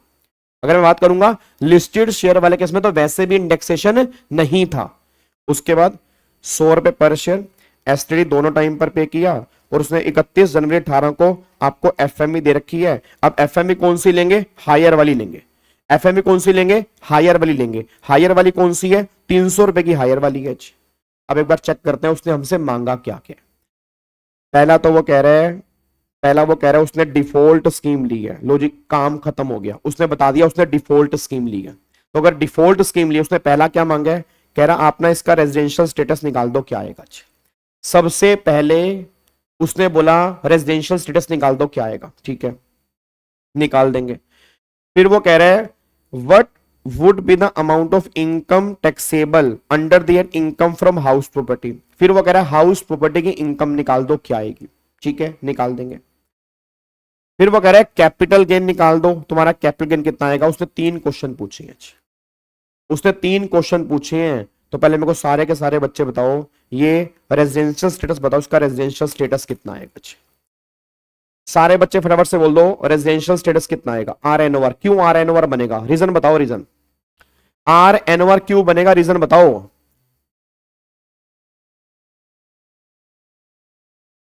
जल्दी बोलो, आर एन ओवर क्यों बनेगा। आर एन ओवर क्यों बनेगा, सारे बच्चे फटाफट से बोल दो आर एन ओवर क्यों बनेगा जी। बोलो बोलो बोलो बोलो, आर एन ओवर क्यों बनेगा जी। आपने मुझे आर एन ओवर बोला, मेरे को सारे बच्चे रीजन बता दें आर एन ओवर क्यों बनेगा, बस ये बता दो मेरे को जी। जल्दी बोलो। हाँ नहीं, आर एन ओवर क्यों बनेगा। 120 डेज वाली कंडीशन के वजह से। अच्छा, 120 डेज वाली कंडीशन तुम क्यों चेक कर रहे हो। नहीं, 120 डेज वाली कंडीशन तुम क्यों चेक कर रहे हो। इंडिविजुअल है, इंडियन सिटीजन है, बाहर सेटल्ड है, बाहर से इंडिया में विजिट कर रहा है। अच्छा, 120 डेज वाली कंडीशन तो तब चेक करते हैं अगर उसकी टोटल इनकम फॉरेन सोर्स की इनकम को छोड़ के 15 लाख से ज्यादा होती है। एक बात मेरे को बताओ, वो तो तब चेक करते हैं ना अगर उसकी टोटल इनकम फॉरेन सोर्स की इनकम को छोड़ के 15 लाख से ऊपर होती है। तो उसने ऐसा कहां पर बोला उसकी टोटल इनकम फॉरेन सोर्स की इनकम छोड़ के 15 लाख से ज्यादा है। अरे नालायको, मैं जानना चाह रहा हूं कि अगर उसकी इंडियन इनकम 15 से ज्यादा है तभी तो आप काउंट करते हो ना। तो उसने ऐसा कहां लिखा है कि उसकी इनकम जो है वो 15 से ज्यादा है, बस मैं ये जानना चाह रहा हूं। सारे बच्चे फटाफट से बताओ, मैं ये जानना चाह रहा हूं। हाँ तो फ्लैट है ना कनाडा में। सर एज्यूम कर लेंगे, एज्यूम नहीं करेंगे नालायकों, एज्यूम नहीं करेंगे। ये देखो, ये नीचे इनकम निकालनी है, पहले हाउस प्रॉपर्टी की इनकम निकालो, फिर यहां पे कैपिटल गेन की इनकम निकालो, फिर चेक करो उसकी इनकम कितनी आ रही है। एज्यूम नहीं करना होता कुछ, फिर वही तुम काम कर रहे हो गलत वाला। पहले एजम्पशन कैसे लगा दोगे यार नालायक बच्चा, कह रहा है एजम्पशन लगा देंगे जब उसने क्वेश्चन दे रखा है। वो कह रहा है ये हाउस प्रॉपर्टी की इनकम है, वो कह रहा है वो कैपिटल गेन की इनकम कमा रहा है, तुम एज्यूम करने बैठ जाओगे। पहले इनकम कैलकुलेट करो, उसकी इनकम कितनी है। तो पहले ऐसा करो, पहले हाउस प्रॉपर्टी की इनकम निकालो उसकी, ठीक है ना। पहले हाउस प्रॉपर्टी की इनकम निकालो, इधर देखो ध्यान से, हाउस प्रॉपर्टी की इनकम निकालो। वैसे एक बात बताऊं, थोड़ा सा अगर दिमाग लगाओ, थोड़ा सा, ज्यादा दिमाग नहीं लगाना, अगर थोड़ा सा दिमाग लगाओ ना, आप देखो उसने कैपिटल गेन की इनकम के जो 4 ऑप्शन दिए हैं वो चारों 15 से ज्यादा हैं। मुझे नहीं पता कैपिटल गेन की इनकम कितनी आएगी, मुझे नहीं पता, बट आप चारों ऑप्शन देख लोगे 15 से ज्यादा है, तो हम यहीं से समझ सकते हैं कि इनकम 15 से ज्यादा है। बच्चा कह रहा है यार गाबे यार दिमाग तो है तेरे अंदर यार, हमारे साथ रह रह के तो इंटेलिजेंट बन गया। तेरे को पहले ही कहा था हम तेरे को इंटेलिजेंट बना देंगे। आप अगर यहीं से देख लो, आप अगर यहीं से देख लो कि अगर मान लो यहां पे मुझे नहीं पता कैपिटल गेन कितना आएगा, बट अगर ये चारों में से मान लो होता पता क्या, अगर ये चारों में से कोई भी इनकम होती ना 15 से कम होती फिर हमें निकालना पड़ता, बट ये चारों ही 15 से ऊपर दे रखी है। हाँ लूप होल, बिल्कुल सही बात है, लूप होल है, ये लूप होल हो गया ना। अब ये लूप होल है, अब इसमें 15 से ऊपर है तो यहीं से पता लग गया भाई 15 से ऊपर है। अब इनकम 15 से ऊपर है तो 120 डेज वाली कंडीशन सेटिस्फाइड कर सकते हैं, और 124 डेज हैं तो यहां पे तो 120 डेज वाली कंडीशन सेटिस्फाइड है। और तुम सब जानते हो जो 120 डेज वाली कंडीशन की वजह से रेजिडेंट बनता है, जो 120 डेज वाली कंडीशन की वजह से रेजिडेंट बनता है वो always R N O R ही होता है। तो उसका आंसर बनेगा आर एन ओ आर। तो पहले का आंसर बी बनेगा जी। पहले का आंसर क्या बनेगा? बी बनेगा। तो पहले का तो आर एन ओ आर बन गया, बात खत्म। अब दूसरे का देखो, हाउस प्रॉपर्टी की इनकम निकालो जी। यहां पे अब हाउस प्रॉपर्टी की इनकम निकालते हैं तो एक बार चेक करो हाउस प्रॉपर्टी की इनकम कितनी आ रही है। तो उसने यहाँ पे घर जो है उसने किराए पर दिया 32,500। अब 32,500 पे किराए पर दिया और 32,500 रुपए किराए पर दिया, तो आप देख लो 32,500 मल्टीप्लाई 12 तो 3,90,000 रुपए की ग्रोस एनुअल वैल्यू आ गई। उसमें से म्युनिसिपल टैक्स कितने हैं जी? म्युनिसिपल टैक्स कितने हैं? 40,000 रुपए के। 40,000 रुपए के म्युनिसिपल टैक्स माइनस करूंगा 3.5 लाख रुपए, 3.5 लाख रुपए। उसके बाद इसका 30% क्या आएगा? 1,05,000 रुपए। और यहां पे आपका इनकम जो दे रखी है वो कितने दे रखी है? 3,14,000 रुपए का इंटरेस्ट भी है। अच्छा, इंटरेस्ट उसने बोला 3,14,000 रुपए का है, क्या सारा माइनस करूंगा या 2 लाख की लिमिट है? क्या सारा हटाऊंगा या 2 लाख की लिमिट है? सारा, क्योंकि लेट आउट वाले केस में कोई लिमिट नहीं होती। तो 3,14,000 रुपए का इंटरेस्ट माइनस कर दोगे। अब 3,14 का इंटरेस्ट आ गया, 1,5 माइनस करना है। तो यहां पे बैलेंस जो आ गया वो मेरा आ गया सर 69,000 का। मेरा नुकसान आ रहा है, 69,000 का लॉस आ गया ना मुझे, है नहीं? 69,000 का मुझे नुकसान हो गया। कोई दिक्कत तो नहीं है ना? एक बार चेक करना मेरे से गलती तो नहीं हो गई भाई। यहाँ पे 3,90,000 माइनस में 40,000 माइनस में, अब अगर 390 में से माइनस 40 करूंगा फिर माइनस में 1,05,000 और माइनस में 3,14,000, तो 69,000 का मुझे नुकसान आ गया। ये लॉस है, लॉस। अब उसने बोला कि आपको एरियर्स ऑफ रेंट मिल रहे हैं। अब एरियर्स ऑफ रेंट कितने मिल रहे हैं जी? 296। अब एरियर्स ऑफ रेंट में तुम सब जानते हो 30% की स्टैंडर्ड डिडक्शन भी माइनस करते हैं। कितने हैं? 296। तो 296 में से मैं 30% माइनस करूंगा तो 2,07,200 रुपए ये मेरा आ गया जी। अब एक बात मेरे को बता देना, इसमें ये जोड़ोगे तो इनकम से लॉस सेट ऑफ करोगे, तो इनकम से लॉस खत्म करोगे तो 1,38,200 रुपए की नेट इनकम आएगी जी। प्रिंसिपल की डिडक्शन क्यों मिलेगी? वो 80C के अंदर मिलती है, वो डिफॉल्ट स्कीम लेके बैठा है। हाउसिंग लोन के प्रिंसिपल की डिडक्शन कहां मिलती है? 80C के अंदर मिलती है। वो डिफॉल्ट स्कीम लेके बैठा है, कहां उसको 80C की डिडक्शन दोगे उसको? अरे मेरे नालायक बच्चे, मेरे भिंडी के अंदर के बच्चे, उसने साफ साफ बोला उसने डिफॉल्ट रिजीम ली है, तो डिफॉल्ट स्कीम वाले केस में क्यों उसको 80C दोगे? 80C की डिडक्शन क्यों मिलेगी उसको डिफॉल्ट स्कीम वाले केस में? डिफॉल्ट स्कीम वाले केस में मिलती ही नहीं है। डिफॉल्ट स्कीम वाले केस में कोई भी डिडक्शन नहीं मिलती है, बात ध्यान देना चाहिए। आपने बोला था ना कि जो 120 डेज की वजह से आर एन ओ, नहीं नहीं, अरे गुनगुन नालायक, मैंने ये बोला था जो 120 डेज वाली कंडीशन की वजह से रेजिडेंट बनेगा और जो डीम्ड रेजिडेंट बनेगा उनको हमेशा आरएनओआर बोलेंगे, मैंने ये बोला था। ठीक है, अब चलो अगले पॉइंट के ऊपर आओ। अब वो कैपिटल गेन पूछ रहा है, अब एक बार कैपिटल गेन निकाल दोगे? आओ कैपिटल गेन निकाल दो फटाफट से। अब यहाँ पे 300 और कितने के शेयर बेचे हैं? शेयर कितने के बेचे हैं जी आपने? 300 और 480, लेस हो गया 300, 300 और 100 हायर कितना हो गया? 300। तो भाई 300 रुपए तेरी कॉस्ट है, सेल प्राइस तेरा 480 है, तो प्रॉफिट कितना हो गया? 180। कितने शेयर हैं? 10,000 शेयर हैं, तो 18 लाख रुपए का कैपिटल गेन आ गया जी। 18 लाख रुपए का कैपिटल गेन आ गया। तो बिल्कुल गिरा हुआ क्वेश्चन है, ये तो बिल्कुल गिरा हुआ क्वेश्चन है भाई, मेरा तो उठाने का मन नहीं कर रहा इसको। आप समझो ना मेरी बात, यहां पे ये सेल प्राइस, इसमें से लेस 300, फिर इनमें से हायर 300, 300 मेरी कॉस्ट आ गई। अब सेल प्राइस 480 है। अब अगर सेल प्राइस 480 है और ये मेरा यहां पे आ रहा है जी, तो सिंपल सी बात है, इसको यहां से हटा दो, कोई दिक्कत ही नहीं है जी।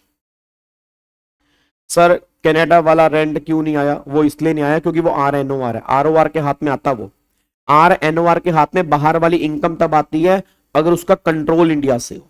याद है ना, हमने सेक्शन 5 पढ़ा था रेजिडेंशियल स्टेटस के अंदर।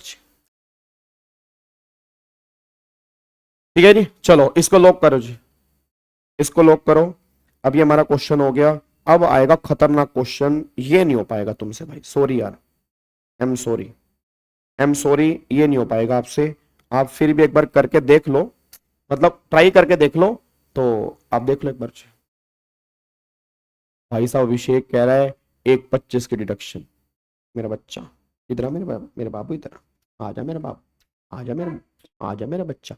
1.25 की डिडक्शन मेरे बच्चे हर केस में नहीं मिलती, वो 112 के अंदर मिलती है। ये क्वेश्चन 112 का नहीं है, है ये क्वेश्चन 112 का नहीं है, और वो टैक्स निकालने के टाइम मिलती है। हमने टैक्स नहीं निकालना, उसने कैपिटल गेन पूछा है। अगर वो टैक्स निकालने की बात बोलता तब 125 माइनस करके फिर हम टैक्स निकालते। उसने कैपिटल गेन पूछा है, तो कैपिटल गेन में क्यों 1.25 माइनस करोगे? ठीक है ना? तो अगर वो टैक्स पूछता ना, अगर वो टैक्स पूछता 112 ए का टैक्स, फिर 1.25 माइनस करके फिर मैं टैक्स निकालता। चलो ये वाला क्वेश्चन करो फटाफट से,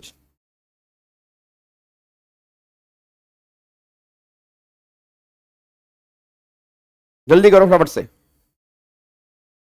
फटाफट से करो, जल्दी क्वेश्चन करो।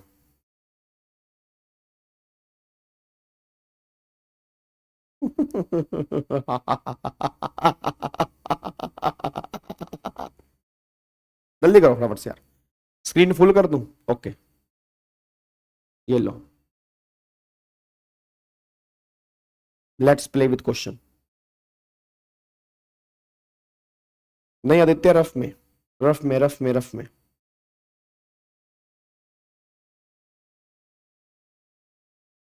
जल्दी करो फटाफट से, आंसर बताओ मेरे को, फाइनल आंसर बताओ, फाइनल। होमवर्क नहीं होता विशाल, होमवर्क वाला कोई सीन नहीं है भाई, नालायक। फिर ये सेशन हम क्यों ले रहे हैं अगर होमवर्क ही देना है तो? ये क्वेश्चन होमवर्क नहीं मिलेगा।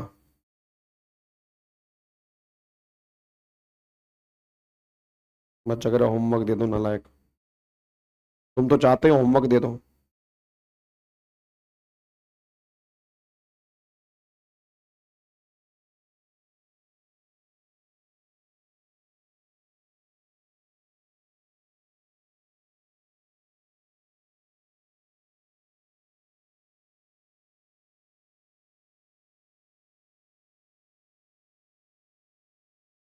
हाँ जी,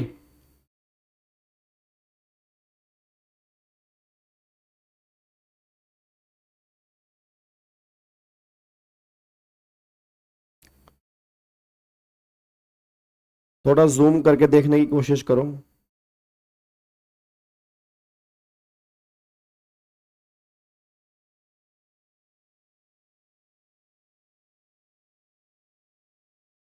हेलो माधव, अपना क्वेश्चन कर फटाफट से।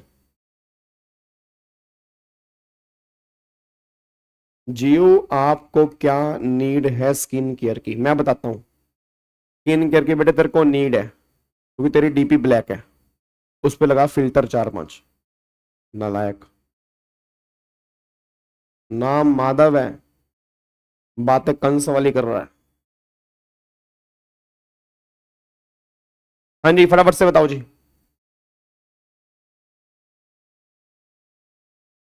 चलो इधर देखो ध्यान से, मैं करवाता हूँ जी। अब एक बार सारे के सारे बच्चे यहाँ पे आओ फटाफट से जी। एक बार सारे के सारे बच्चे क्वेश्चन ध्यान से देखो जी। नहीं, एक माधव और है ना, वो दूसरा माधव, ये तुम एक माधव नहीं, दूसरा माधव जी। चलो अब एक बार सारे के सारे बच्चे फटाफट से यहाँ पे आ जाओ, इधर देखो ध्यान से। पहले मेरे को ये बताओ, इसमें सेल प्राइस तुमने क्या माना है? सेल प्राइस क्या माना, एक बार चेक करना। Mister Asif brought a vacant land 80 lakh rupees in March 2005। Registration जो है, registration and other expenditure were 10% of the cost of land. He construct A residential building on the set land 100 lakh during the financial year 6-7। ठीक है जी। फिर वो कहना चाह रहे हैं, he entered into agreement for sale the above set residential house with mister Hari not a relative in July 2024। The sale consideration was fix 600 lakh रुपए।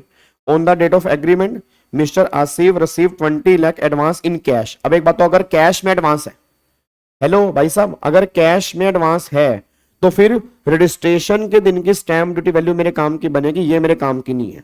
अब रजिस्ट्रेशन जो है वो 10 फरवरी 25 को हुआ। अच्छा, अगर 10 फरवरी 25 को हुआ तो सारे बच्चे बोलते पुराना लो है नया लो है, नया लो है। मैं दोबारा फटाफट से, हेलो भाई साहब, ओए ओए इधर सुन ध्यान से, पुराना लो है नया लो है, नया लो है। अब अगर नया लो जो है तो उस केस में गवर्नमेंट क्या बोलेगी, इंडेक्सेशन नहीं करना। इंडेक्सेशन नहीं करना तो सीधा कैपिटल गेन निकालना है। अब स्टैंप ड्यूटी वैल्यू जो है वो कितनी है, 670 लाख है, तो बेस बनेगा 670 लाख। तो सेल प्राइस मेरा बन गया 670 लाख जी, 670 बन गया। उसमें से उसने बोला ब्रोकरेज जो है वो 1% है। अब 1% सेल कंसीडरेशन का है, और सेल कंसीडरेशन जो है वो मैंने कितने का बेचा है जी, आप चेक करोगे उसने कितने का बेचा है। अगर आप यहां पे देखोगे उसने बेचा जो है, यहां पे कहां गया वो क्वेश्चन, उसने बेचा जो है, उसने बेचा जो है, उसने बेचा जो है, उसने देखो 600 लाख का कंसीडरेशन जो फिक्स किया वो 600 लाख का किया है। तो गलती से अब 1% जो है ना वो 670 का मत कर देना। आप में से काफी सारे बच्चे गलती करेंगे, 1% निकाल देंगे 670 का, 670 का मत निकालना। उसने बोला 1% ब्रोकरेज जो है वो सेल कंसीडरेशन की है और वो 600 लाख है। तो यहां पे ये 6 लाख माइनस कर दोगे तो 664 लाख हो गया। अब एक बार सारे बच्चे बताओ कॉस्ट कितनी है जी, तो कॉस्ट भाई साहब 80 लाख रुपए है, और इसमें 10% खर्चे भी हैं, तो 80 का 10 कितना हो गया, 8 लाख रुपए। तो 88 लाख रुपए की तो ये कॉस्ट हो गई। फिर उसने यहां पर बोला 100 लाख रुपए की उसने यहां पे कंस्ट्रक्शन की कॉस्ट है, तो 100 लाख रुपए की यहां पे कंस्ट्रक्शन की कॉस्ट हो गई। तो बैलेंस कैपिटल गेन कितना बचेगा जी, बैलेंस कैपिटल गेन बचेगा यहां पे 664 माइनस में 88 माइनस में 100, तो बैलेंस कितना बचेगा, 476 बचेगा जी। फिर उसने क्या बोला, उसने इन्वेस्टमेंट की बॉन्ड्स के अंदर 45 लाख रुपए की 29 मई को, 15 लाख रुपए की 12 जुलाई को। मेरा पूरी क्लास का क्वेश्चन है, याद करो ये पॉइंट हमने कहा था सेक्शन नंबर 54 ईसी, याद है 54 ईसी में अगर ट्रांसफर के 6 महीने के अंदर आप इन कंपनी के बॉन्ड्स परचेस कर लोगे तो 50 लाख रुपए तक की एग्जम्पशन मिल जाएगी 54 ईसी के अंदर। अब 54 ईसी में 50 लाख रुपए की आप सेक्शन 54 ईसी की एग्जम्पशन क्लेम कर लो, तो 426 लाख रुपए के जो हैं वो बैलेंस कैपिटल गेन आएंगे। तो आंसर जो आएगा वो 426 लाख आएगा जी। अब मेरे को सारे बच्चे बताओ इसमें कोई दिक्कत परेशानी है तो जी, 426 लाख रुपए आएगा। लिमिट 50 लाख की होती है जी, लिमिट 50 लाख रुपए की होती है, तो उसने टोटल चाहे अगर आप काउंटिंग करोगे 60 लाख रुपए की है, बट लिमिट जो है वो 50 लाख रुपए की है। डन, हाँ जी, कोई दिक्कत तो नहीं है, पक्का पक्का लोग कर दें इसको जी। चलो बहुत बढ़िया जी, वेरी गुड, जबरदस्त यार। एक बार सारे बच्चे अपने लिए क्लैपिंग करोगे, एक बार सारे बच्चे अपने लिए क्लैपिंग करोगे जी फटाफट से जी, बहुत बढ़िया, वेरी गुड यार। चलो अब एक बार फटाफट से यहां पे आ जाओ जी, अब आ जाओ अगले क्वेश्चन के ऊपर आओ। कैपिटल गेन का अगला क्वेश्चन, वो भी खतरनाक क्वेश्चन, आ जाओ जी। अब ये भी हमारा क्वेश्चन जो है वो कैपिटल गेन का जी। सर ये 100 वाला अगेन बताइए, 100 लाख वाला कौन सा, अरे 100 लाख रुपए का जो है वो तो कंस्ट्रक्शन कॉस्ट है ना, 100 लाख रुपए की तो कंस्ट्रक्शन कॉस्ट है, आप उसको कॉस्ट ऑफ इंप्रूवमेंट कह सकते हैं। तो कोआ और कोई माइनस करना है, कोआ 88 लाख का है, कोई 100 लाख रुपए का है, तो 100 लाख रुपए का मैंने इंप्रूवमेंट माइनस कर दिया। सर लेकिन 15 लाख आफ्टर 6 मंथ इन्वेस्ट किया है ना, तो नहीं आएगा, 6 महीने के बाद का इन्वेस्ट किया उसने, 6 महीने के अंदर इन्वेस्ट किया जी। ट्रांसफर कब किया उसने, ट्रांसफर कब है, 10 फरवरी 25 को, तो 10 फरवरी 25 को रजिस्ट्रेशन है, तो ट्रांसफर यहां मानेंगे। तो यहां से अगर आप 6 महीने काउंट करोगे तो वो अगस्त बनते हैं, तो वो 6 महीने के अंदर ही है जी, 6 महीने के अंदर ही है। अब मैं इसको लॉक कर रहा हूं जी। सर 15 लाख रुपए का क्या होगा यार, इंडेक्सेशन क्यों करोगे यार तुम, हेलो ओए पार्थ, क्यों करेगा भाई तू इंडेक्सेशन, जब उसने ट्रांसफर 23 जुलाई 2024 या उसके बाद की है तो इंडेक्सेशन तो खत्म हो चुकी है ना, नए लो में इंडेक्सेशन नहीं है, इंडेक्सेशन खत्म हो चुकी है, तो विदाउट इंडेक्सेशन ही तुम्हारे कैपिटल गेन आएंगे जी। अगर लिमिट याद नहीं है तो गलत हो जाएगा, फिर तो काम ही खत्म हो गया। चलो अब एक बार अगले क्वेश्चन के ऊपर आओ, फटाफट से इस क्वेश्चन को पढ़ो। अब एक बार सारे के सारे बच्चे इस क्वेश्चन को पढ़ो बहुत ध्यान से, फटाफट से आओ जी। क्वेश्चन क्या है? कह रहा है मिस्टर राजीव, हाँ जी सारे के सारे बच्चे आंसर देना चाहिए। कह रहा है mister Rajiv and Indian resident purchase a residential house property at Gwalior on 28 May 1999, 28.5 lakh की। Fair market value stamp duty value जो है 1/4/1 को 33.5 लाख रुपए की है, और फिर 1/4/1 को हमारी स्टैम्प ड्यूटी वैल्यू जो है वो 32,40,000 की है। अब मेरे को सारे के सारे बच्चे बोलना 32,40,000 और 33.5 लाख, इनमें से लेस, इनमें से लेस, फिर इसमें और इसमें से हायर क्या लेंगे 32,40,000, तो कॉस्ट मेरी बनेगी 32,40,000, ये मेरी कॉस्ट बनेगी, ठीक है। फिर वो कह रहा है mister Rajiv entered into an agreement with mister Virat for sale of such property 74 lakh rupees, 74 lakh का एग्रीमेंट हुआ, and receive the amount of 3,90,000 rupees advance. अब 3,90,000 रुपए एडवांस है, ठीक है। However, Mr. Virat did not pay the balance amount and Mr. Rajiv forfeited the advance। भाई साहब उसने advance forfeit कर लिया भाई, उसने एडवांस फॉरफिट कर लिया। और सारे बच्चे बोला उसने एडवांस फॉरफिट कब किया जी? उसने एडवांस फॉरफिट किया 25 मार्च 2014। सर अगर ये एडवांस, ओए हेलो ओ भाई साहब, ओए हेलो, कहां कहां जा रहा है इधर? अगर ये एडवांस ना ना ना ना ना ना ना ना ना ना अगर ये एडवांस 1/4/14 के बाद फॉरफिट किया होता तो अदर सोर्स में आ जाता, और इसने एडवांस फॉरफिट किया 1/4/14 से पहले, तो अभी इसकी कॉस्ट में से माइनस होगा। जब आगे बेचेंगे ना, जब आगे बेचेंगे तो उसकी कॉस्ट में से माइनस होगा।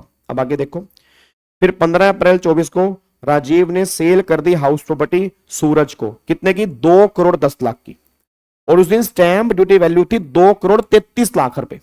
स्टैंप ड्यूटी वैल्यू कितनी है? 2,33,00,000 रुपए। अब उसने देखते हैं क्या क्या पूछा है, इंडेक्स रेट दे रखे हैं।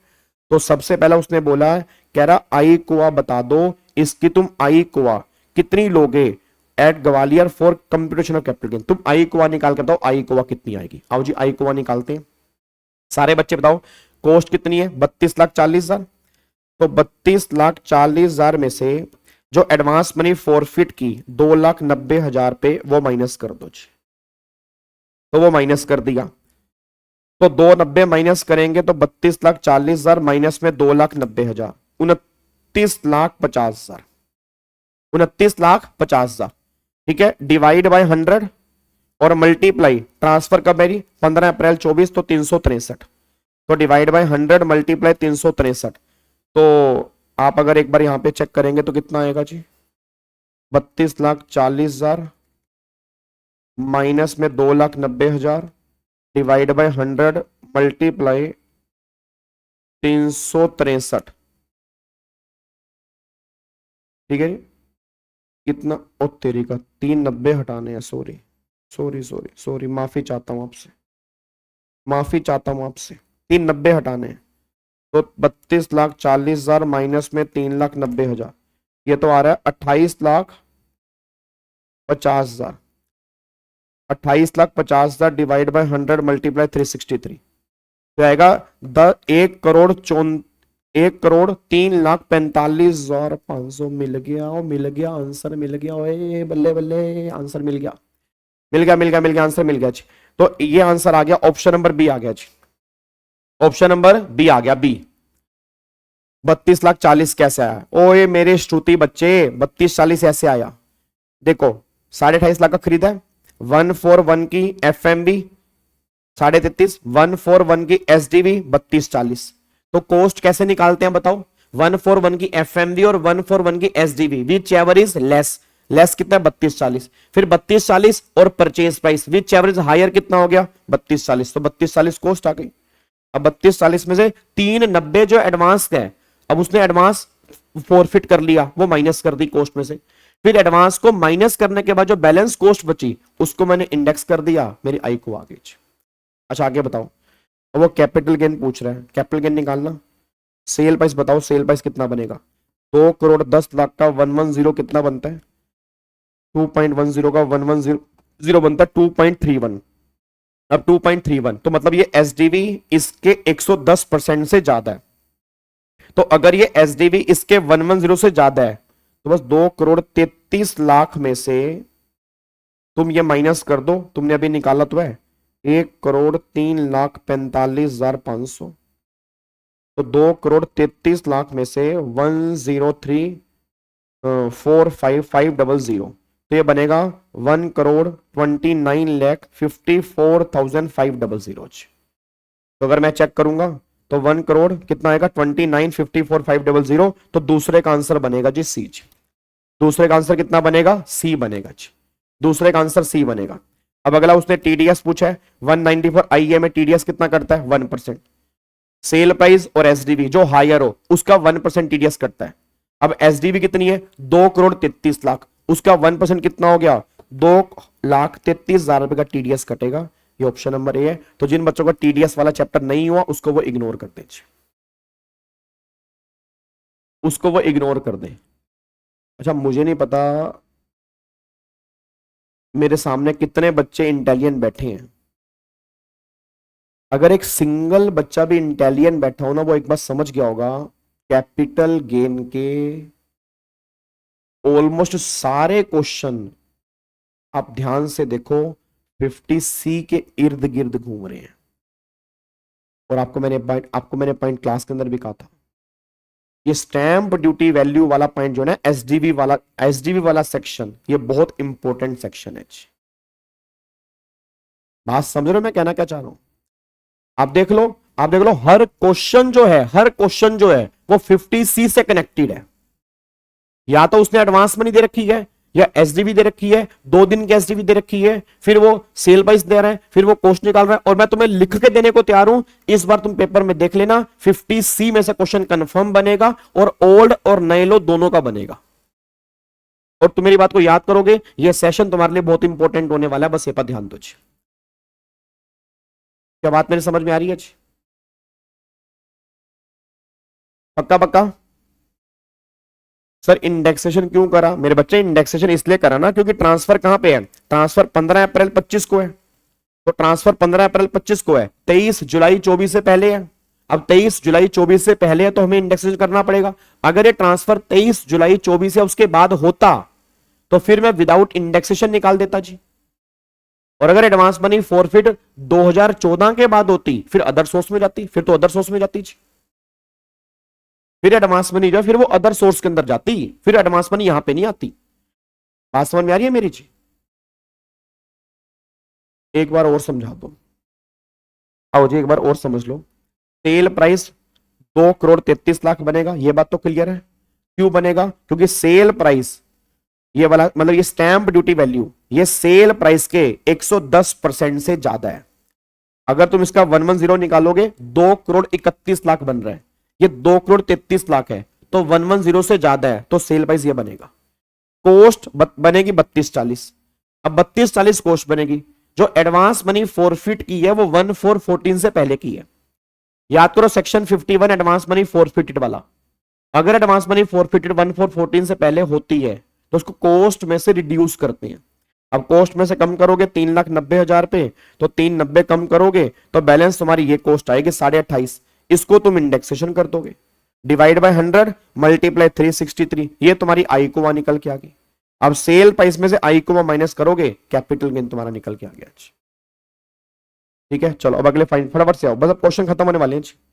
बस बस बस बस बस मेरे बच्चे बस, no no no no no no, बस बस बस मेरा बापू, आ जा मेरा बच्चा, खत्म है बस। जल्दी क्वेश्चन कर दो ये वाला जी, जल्दी क्वेश्चन कर दो फटाफट से वाला, बस खत्म है, खत्म, done done डना done.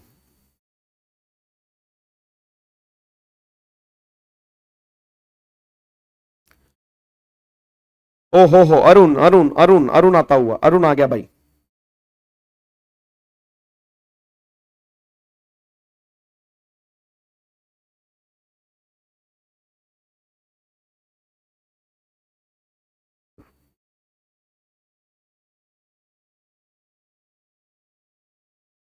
Sir last वाले क्वेश्चन में उसने बेटे अगर 23 जुलाई 24 के बाद बेचा है ना तो इंडेक्सेशन नहीं होता। 23 जुलाई 24 से पहले बेचने पर इंडेक्सेशन होता है। आपने खरीदा पहले, बेचा बाद में, उसमें इंडेक्सेशन नहीं होता। जल्दी बताओ फटाफट से इसका आंसर दो मुझे। अब यहां ये अगर तुम गलती करोगे ना तुम मार खाओगे, मैं सही बता रहा हूं भाई। अगर तुम ये भी गलती करोगे तो कसम से मार खाओगे तुम यहां पे। जल्दी आंसर निकालो फटाफट से जी। क्या आएगा? जल्दी बोलो फटाफट से क्या आएगा।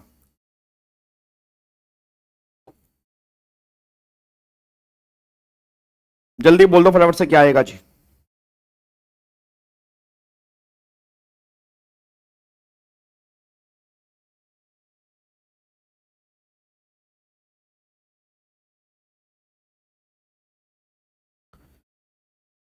हाँ जी। अच्छा एक बात मेरे को बताना, ये क्वेश्चन किस सेक्शन का है? ये क्वेश्चन किस सेक्शन का है? फटाफट से बताओ ये क्वेश्चन किस सेक्शन का है? ये क्वेश्चन जो है वो किस सेक्शन का है? अब गलती से 50C मत बोल देना बस। गलती से 50C मत बोल देना। मैं आपको बता दूं 50C मत बोल देना यहां पे।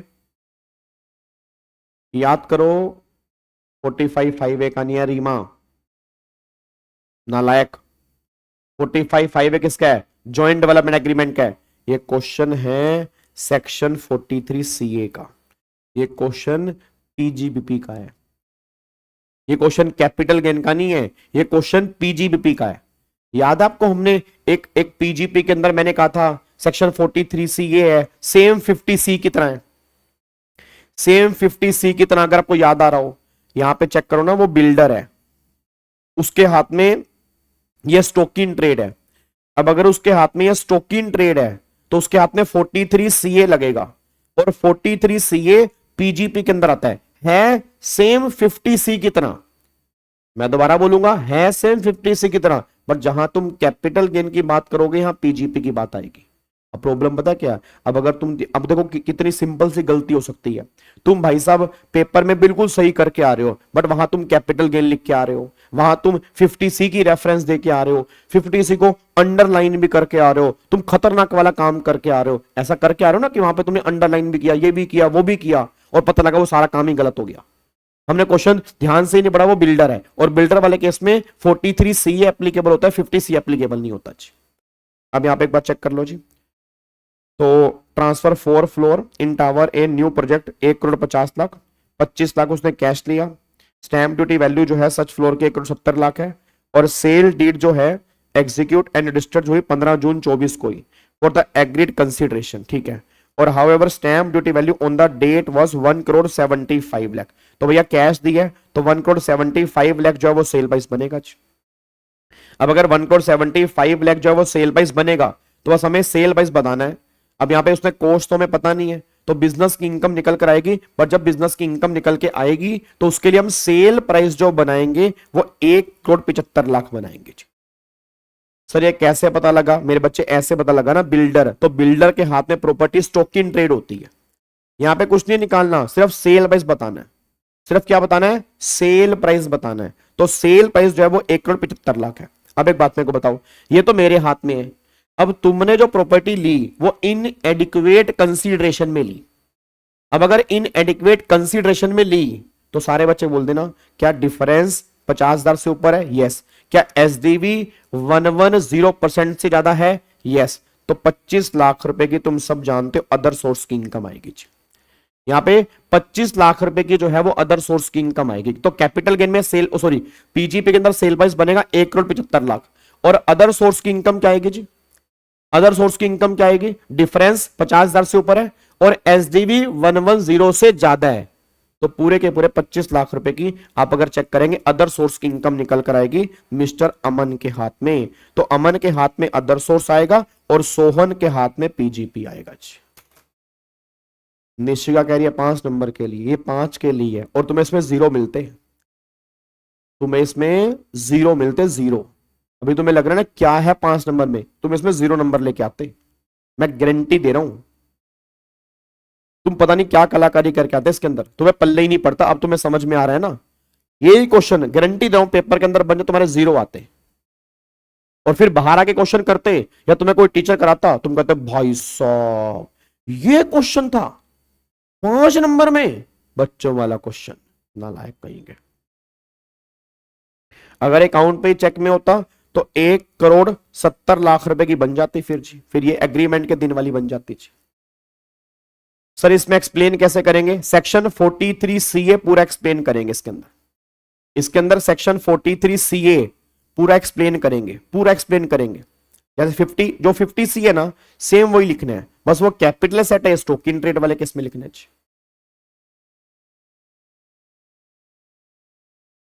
ठीक है जी,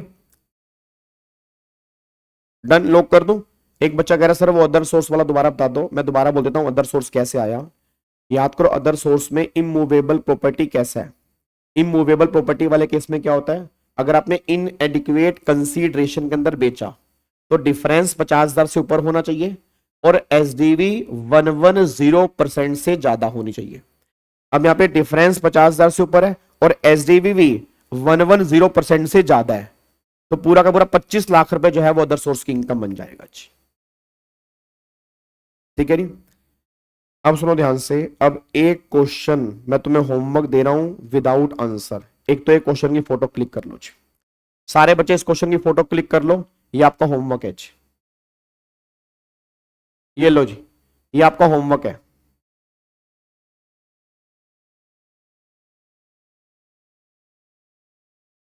ये आपका होमवर्क है जी। ठीक है, इसका स्क्रीनशॉट ले लेना। उसके बाद एक ये क्वेश्चन है कैपिटल गेन का, ये भी आपका होमवर्क है।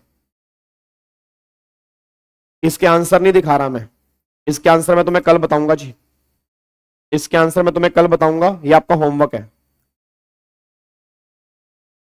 ये आपका होमवर्क है जी। ये अलग से क्वेश्चन है, ये दूसरा क्वेश्चन है, ये वाला ध्यान रखना जी। और एक लास्ट क्वेश्चन, बस ये लास्ट ही है, बस ये 2 क्वेश्चन है आपके होमवर्क है, ये दोनों अपने घर से करके आने हैं जी। इसका पीडीएफ में डाल दूंगा जी, इसका पीडीएफ में डाल दूंगा, टेंशन मत लो जी। ठीक है जी, ये क्वेश्चन बैंक की बुक के अलावा है जी, ये क्वेश्चन बैंक की बुक के अलावा क्वेश्चन है।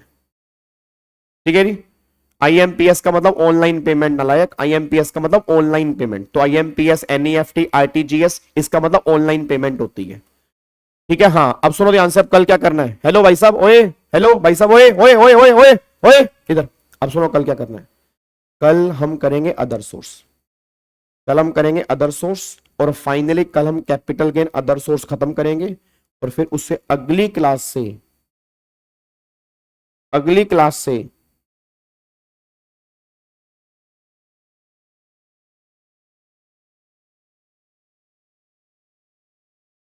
पीजीबीपी ठीक है जी, अगली क्लास से फिर हम स्टार्ट करेंगे पीजीबीपी और टोटल इनकम वाले क्वेश्चंस।